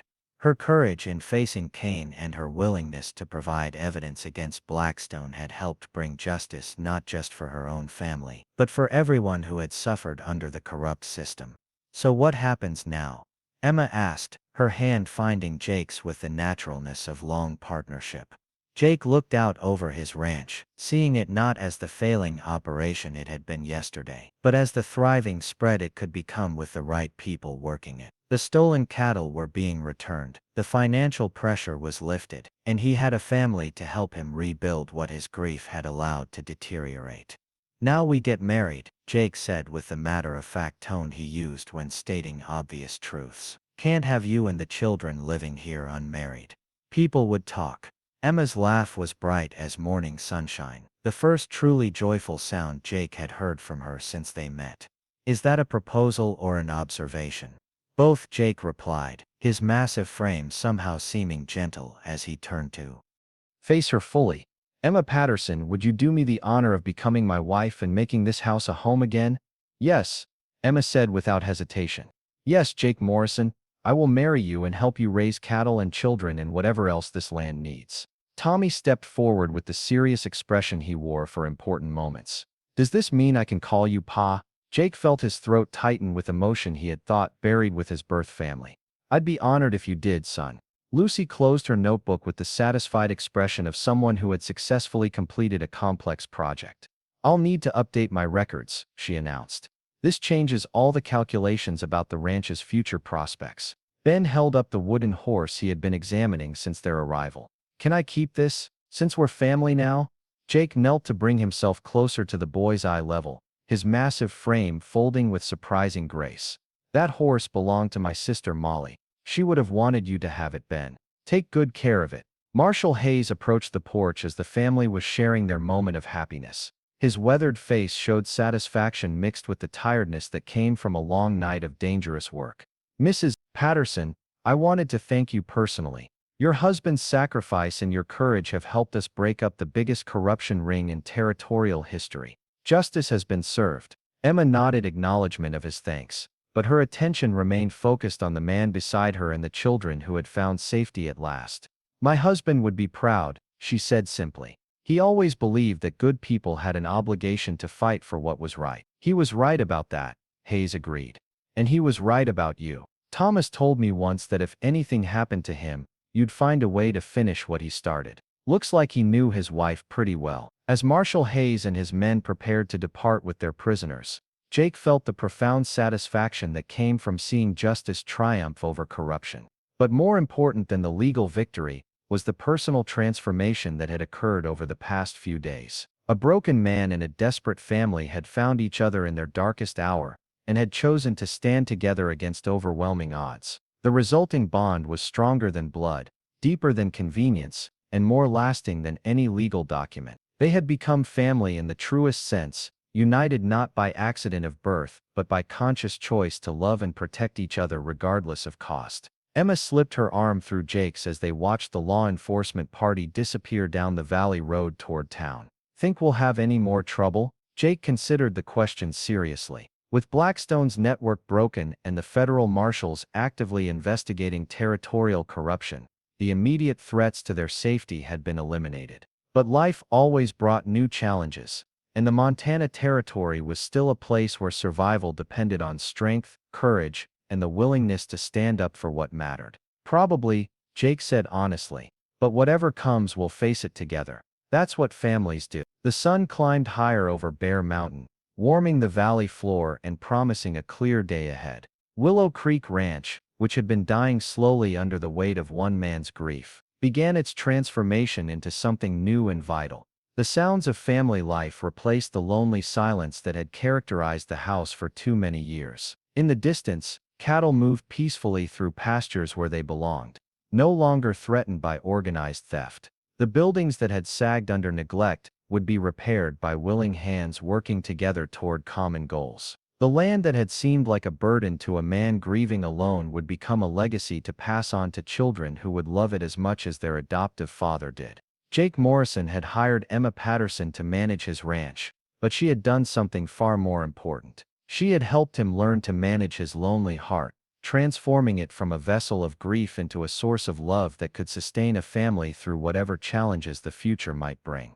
And in the end, that transformation was worth more than all the cattle in Montana, more valuable than any amount of gold hidden in mountain streams, more lasting than any monument carved from stone. Love had conquered loneliness, family had triumphed over isolation, and the giant of Pine Valley had discovered that the greatest strength came not from standing alone, but from choosing to stand together with people who mattered more than life itself. 3 months after the gunfight that changed everything, Willow Creek Ranch hummed with the kind of purposeful activity that had been absent for 5 long years. The October air carried the crisp promise of winter, but there was warmth in the sounds that drifted from the main house, voices calling back and forth, the clatter of dishes being washed after a hearty breakfast, the rhythmic thunking of an axe splitting firewood for the coming cold months. Jake Morrison stood in the doorway of the barn, watching Tommy work with a young colt that had been born to one of the recovered mares. The 16-year-old had grown into his height over the summer months, and his shoulders had broadened with the kind of muscle that came from genuine ranch work. More importantly, the angry defensiveness that had defined him during their first meeting had been replaced by the quiet confidence of a young man who knew his place in the world and took pride in the work of his hands. The colt was responding to Tommy's patient guidance with the kind of trust that horses reserved for people who understood their nature. Jake felt deep satisfaction watching this partnership develop, remembering his own father's lessons about the connection between man and animal that formed the foundation of successful ranching. Tommy had inherited more than his mother's intelligence. He possessed the intuitive understanding of livestock that couldn't be taught, only nurtured. Emma emerged from the house, carrying a basket of fresh-baked bread, the aroma mixing with the sense of hay and leather and honest sweat that defined the ranch's character. She had put on weight since their arrival, filling out the hollow places that months of worry and poor food had carved in her frame. Her movements carried the easy grace of a woman who had found her place and purpose, no longer constantly looking over her shoulder for threats that might be approaching. Marshall Hayes sent word, Emma announced, settling the bread basket on a wooden crate that served as an impromptu table. The trial starts next week in Denver. He wants us to be there to testify. Jake nodded, having expected this summons since Richard Blackstone's arrest. The legal process had been grinding forward with the careful deliberation that characterized federal justice, building an airtight case that would ensure the corrupt rancher and his confederates faced the full consequences of their crimes. Lucy appeared from around the corner of the barn, her ever-present notebook clutched against her chest. At 13, she had appointed herself the ranch's unofficial historian, documenting everything from cattle births to weather patterns with the methodical attention that had helped expose Blackstone's conspiracy in the first place. I've been calculating the expenses for the trip to Denver, Lucy announced with the serious tone she used for business matters. If we take the train from Billings, we can be there and back in a week without losing too much time from fall roundup preparations. Jake smiled at the girl's practical approach to what many people would consider a grand adventure. Lucy had inherited her mother's intelligence, but combined it with a hard-headed realism that served the family well in making difficult decisions. Her careful record-keeping had already proven invaluable in managing the ranch's recovery. Ben came running from the direction of Willow Creek, his clothes damp from whatever mischief he had been conducting near the water. At 10 years old, he had gained the kind of sturdy confidence that came from living in a place where he felt safe and loved. The hollow-eyed wariness that had marked him during their desperate flight had been replaced by the natural exuberance of a boy who knew he belonged. Jake, Ben called out, his voice carrying excitement. Come see what I found down by the creek. Jake followed the boy toward the water, curious about whatever discovery had prompted such enthusiasm. Ben led him to a shallow pool where the creek widened behind a natural dam of stones and fallen logs. In the clear water, Jake could see the silvery flash of trout moving in lazy circles, feeding on insects that had fallen from the overhanging willows. Look how many there are, Ben said with wonder. Must be dozens of them. Are they good to eat? Jake knelt beside the pool, studying the fish with the eye of someone who had learned to see opportunity in natural resources. Very good eating, he confirmed. Your mama makes a fine trout dinner when she's got fresh fish to work with. Ben's face lit up with the possibility of contributing to the family's welfare in a concrete way. Could you teach me how to catch them? Tomorrow morning, Jake promised. First light is the best time for trout fishing. They're hungry then, and more likely to take a hook. The simple exchange filled Jake with unexpected contentment. These moments of teaching and sharing knowledge represented the kind of legacy he had always wanted to pass on but had never expected to have the chance to provide. Ben's eager questions reminded Jake of his own childhood, when his father had patiently explained the mysteries of ranch life to a boy who thought he would never be big enough or strong enough to handle adult responsibilities. They walked back toward the house together, Ben chattering about fish and fishing techniques with the endless curiosity that characterized his approach to everything in his expanding world. Jake listened with the patient attention of a man who had learned that children's questions often contained insights that adults missed in their rush toward practical concerns. Emma was waiting on the front porch, her face reflecting the kind of peaceful happiness that Jake had almost forgotten was possible. Marriage to her had brought more changes to his life than he had anticipated when he made his awkward proposal in the aftermath of their victory over Kane and Blackstone. She had not only filled his house with warmth and purpose but had helped him rediscover parts of himself that he had thought lost forever in the fire that claimed his birth family. "Dinner's almost ready," Emma announced. "Lucy helped me make that apple pie you've been hinting about all week." Jake's mouth watered at the prospect. Emma's cooking had spoiled him for the bachelor fare he had subsisted on during his years alone, but her apple pie was something special even by her elevated standards. She had a way with pastry that transformed simple ingredients into something approaching art. Tommy finished his work with the colt and joined the family group on the porch, his face showing the satisfaction of someone who had accomplished meaningful work. The young man had grown into his role as Jake's partner with remarkable speed, taking on responsibilities that would have challenged men twice his age. His natural ability with horses had already earned recognition from neighboring ranchers who sought his advice on difficult animals. "How's that colt coming along?"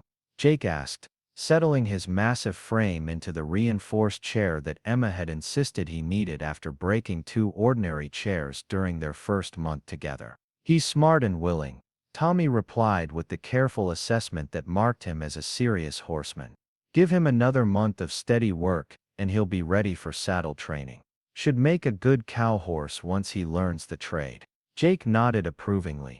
Tommy's judgment about horses had proven reliable, and his assessment carried real weight in planning the ranch's future operations. The young man was developing the kind of expertise that would serve the family well for decades to come. Lucy settled into her usual spot on the porch steps, opening her notebook to record the day's observations and calculations. Her documentation had become essential to the ranch's operations, providing the kind of detailed record-keeping that allowed them to track progress and identify problems before they became serious. "I've been thinking about the testimony we'll give in Denver," Lucy said with the serious tone she used for important matters. "Marshal Hayes will want specific dates and details about Kane's threats and Blackstone's cattle theft. I have all of that recorded, but we should coordinate our stories to make sure we don't contradict each other accidentally." Emma reached over to squeeze her daughter's shoulder with obvious pride. "You think like a lawyer, sweetheart. That's exactly the kind of preparation that will help put those men in prison where they belong." Jake felt deep admiration for this family that had faced unthinkable challenges with courage and intelligence. Each member had contributed to their survival and ultimate triumph in ways that reflected their individual strengths and shared commitment to protecting each other. They had proven that family was not about blood relationships, but about the choice to stand together when standing together required sacrifice. Ben climbed onto Jake's lap with the casual confidence of a child who had never doubted his welcome.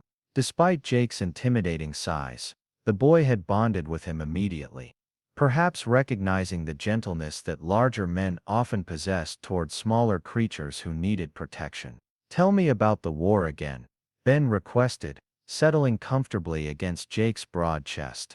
"About when you and your brothers fought the rebels."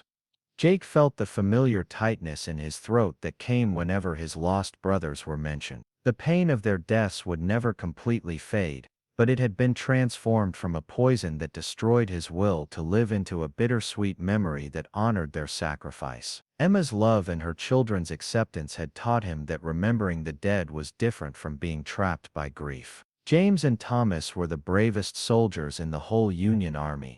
Jake began, falling into the rhythm of storytelling that had become one of his favorite evening activities. They could ride harder, shoot straighter, and fight longer than any rebels they ever faced. Ben listened with rapt attention, his young imagination painting vivid pictures from Jake's carefully edited accounts of battles fought and won. Jake had learned to emphasize the heroic aspects of his brother's service while omitting the brutal details that would give nightmares to a 10-year-old boy. Tommy and Lucy gathered closer to listen, never tiring of these stories that connected them to the broader history of their adopted country. Emma watched with the satisfied expression of a woman who understood that these moments of shared narrative were building the foundation of family identity that would sustain them through whatever challenges the future might bring. As twilight settled over the valley, painting the mountains in shades of purple and gold, Jake felt the profound contentment that came from being exactly where he belonged with exactly the people who mattered most to him. The loneliness that had nearly destroyed him after his family's death had been replaced by a richness of connection that made every day meaningful. The sound of approaching hoofbeats interrupted their peaceful gathering. A single rider was coming up the road from town, moving at the easy pace of someone bearing routine news rather than urgent warnings. Jake recognized the figure of Charlie Foster, his former ranch hand who had returned to work for him after hearing about the changes at Willow Creek Ranch. Charlie dismounted and approached the porch with the respectful manner he had maintained since Jake's marriage had transformed him from a bitter hermit into a family man worthy of loyalty and friendship.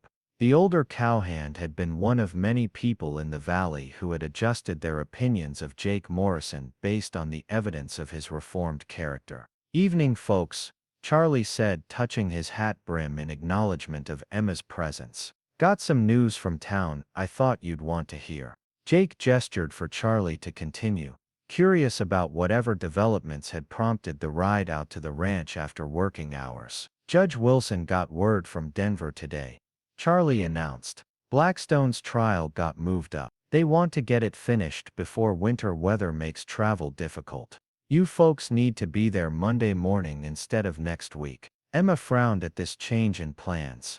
"That's only 5 days from now. We'll have to leave tomorrow to make the connection in Billings." Jake nodded, already calculating the logistics of getting his family to Denver on such short notice. The earlier departure would complicate their preparation for winter, but testifying against Blackstone was too important to postpone.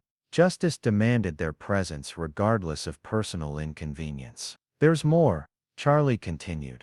"Word is that Blackstone's lawyers are planning to challenge Mrs. Patterson's testimony by claiming she's not a reliable witness because of her husband's gambling problems. They're going to try to make it look like the whole conspiracy story was invented to avoid paying legitimate debts." Emma's face hardened with determination.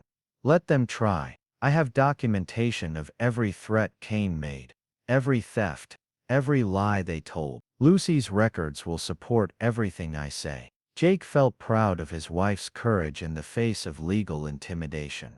Emma had transformed from a frightened widow into a formidable woman who would not be easily discredited by clever lawyers working for corrupt clients. Her testimony, combined with the physical evidence Marshall Hayes had gathered, would be more than sufficient to convict Blackstone and his Confederates. Charlie accepted Emma's offer of coffee and settled onto the porch steps beside Lucy, his weathered face reflecting the satisfaction of someone who had backed the winning side in a conflict that mattered. "Been meaning to tell you folks. The whole valley's talking about what happened here. People are saying it's the first time in years that honest ranchers got the better of the big money interests." Jake understood the broader significance of their victory over Blackstone's corruption. Small ranchers and farmers throughout the territory had been suffering under the weight of organized crime disguised as legitimate business, but few had possessed the resources or courage to fight back effectively. Their success had demonstrated that resistance was possible when good people stood together. "What are folks saying about us?" Tommy asked with the natural curiosity of a young man who cared about his family's reputation in the community. "Saying Jake Morrison found himself a fine woman and a good family," Charlie replied with obvious approval. "Saying it's good to see Willow Creek Ranch working proper again with children's voices carrying across the valley." Emma reached over to take Jake's massive hand in both of hers, her touch conveying the depth of feeling that words could not adequately express. Their marriage had begun as a practical arrangement born of mutual desperation, but it had grown into something far deeper and more meaningful than either of them had dared hope for. The evening deepened around them, stars beginning to appear in the darkening sky. Ben had fallen asleep in Jake's lap, his small body completely relaxed in the security of strong arms that would always protect him. Lucy continued writing in her notebook by lamplight, documenting the day's events with the dedication that had already made her the family's unofficial historian. Tommy stood and stretched, his movements showing the easy fatigue of someone who had put in a full day of honest work. "I'll get the horses ready for tomorrow's trip," he announced. "We'll want to leave early if we're going to make good time to Billings." Jake nodded approvingly at the young man's initiative. Tommy had grown into the kind of partner any rancher would be proud to work beside, someone who anticipated needs and took responsibility without being asked. His development from angry adolescent to dependable man had been one of the most rewarding aspects of Jake's new life. Emma began gathering the empty coffee cups and bread plates, her movements efficient but unhurried. "I'll pack tonight so we can get an early start. Lucy, you'll need to bring your notebook and all the records we might need for testimony." "Already packed and ready," Lucy replied without looking up from her writing. "I've organized everything chronologically, with cross-references for easy location of specific incidents." Jake marveled at the thoroughness of this 13-year-old girl who approached every task with the systematic attention of a trained professional. Lucy's intelligence would take her far in whatever field she chose to pursue, but for now her talents were focused on protecting her family and building their future together. Charlie finished his coffee and prepared to return to town, his mission of delivering news successfully completed. "You folks take care of yourselves in Denver," he said as he mounted his horse. "Whole Valley's counting on you to see justice done." After Charlie rode away, the family began their evening preparations with the coordinated efficiency that came from months of working together toward common goals. Jake carried the sleeping Ben to his bed, tucking the boy under quilts that Emma had made during the long summer evenings. Tommy secured the horses and checked the buildings with the thoroughness that had become second nature. Lucy finished her daily entries and carefully packed her documentation in a waterproof portfolio that would protect the evidence during their journey to Denver. Emma completed her packing with the systematic approach she brought to all domestic tasks, ensuring that everyone would have appropriate clothing for both travel and courtroom appearances. As the family prepared for what might be their final confrontation with the forces that had tried to destroy them, Jake felt the deep satisfaction that came from knowing they had built something worth defending. Willow Creek Ranch was no longer just a piece of land with buildings and livestock. It had become the foundation for a legacy that would endure for generations. The next morning dawned clear and cold, with frost sparkling on the grass and the promise of winter in the sharp air that flowed down from the mountains. Jake stood on his front porch, drinking coffee and watching his family load their travel gear with the practiced efficiency of people who had learned to move quickly when circumstances demanded it. Emma emerged from the house carrying a final bag, her face showing the determined expression she wore when facing significant challenges. "Everything's ready," she announced. "The neighbors will look after the ranch while we're gone, and Charlie promised to check on the livestock every day." Jake nodded, satisfied with these arrangements. The community support they had built over the summer months was paying dividends now, providing the kind of mutual assistance that made rural life sustainable. Their neighbors understood that helping the Morrison family was also protecting their own interests against the forces of corruption that threatened everyone. Tommy brought the loaded wagon around to the front of the house, the horses fresh and ready for the long journey to Billings where they would catch the train to Denver. Lucy settled into the wagon bed surrounded by her carefully organized documentation, while Ben climbed up beside his mother with the excitement of a boy embarking on a grand adventure. Jake took a final look around his property, noting the improvements that months of steady work had produced. The buildings stood straight and solid, the fences were tight and strong, and the pastures showed the kind of careful management that would sustain livestock through the coming winter. This was what he had been fighting to preserve, not just land and animals, but a way of life that honored the work of previous generations while building something valuable for the future. As they drove away from Willow Creek Ranch toward their appointment with Justice in Denver, Jake felt the profound satisfaction that came from knowing he had found his purpose again. The lonely giant who had been dying slowly in isolation had been transformed into a family man with responsibilities that gave meaning to every day. Emma's hand found his on the wagon seat, her touch conveying confidence in whatever lay ahead. They had faced impossible odds before, and had emerged victorious through courage, intelligence, and unwavering commitment to each other. The courtroom battle that awaited them in Denver would test those same qualities, but they would face it together as they had faced everything.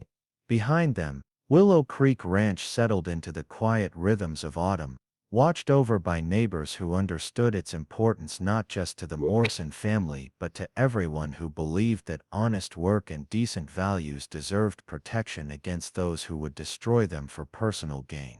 The road ahead led toward justice, toward the final confrontation with the enemies who had tried to break them.